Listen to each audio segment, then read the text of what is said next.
Hello viewers, अस्सलाम वालेकुम। मैं हूं आकिब इमदाद और आप देख रहे हैं बर्ड लाइफ पाकिस्तान। व्यूवर्स, आज डेट है 28 अगस्त 2022। आज के आपको जाल रेट अपडेट कर देते हैं और उसके बाद ओपन मार्केट के रेट भी।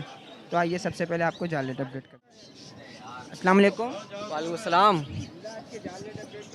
आज बजरी पट्ठा ले रहे हैं 200 रुपये, बड़ी ले रहे हैं 300 रुपये। ठीक है भाई।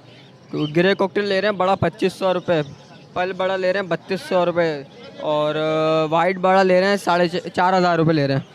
और फिशर ले रहे हैं बड़ा 2000 रुपये, ब्लू बड़ा ले रहे हैं 3000 रुपये और फिशर का पट्ठा ले रहे हैं 1500 रुपये और ब्लू का पट्ठा ले रहे हैं हम लोग 2200 रुपये।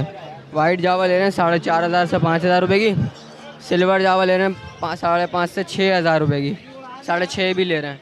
और फ़ोन जावा 20,000 रुपये की ले रहे हैं और पाइट डफ ले रहे हैं 15,000 रुपये की। जिस किसी भाई को सेल करना और रब्ता कर सकता है। कॉन्टैक्ट नंबर है 0310 2125 351।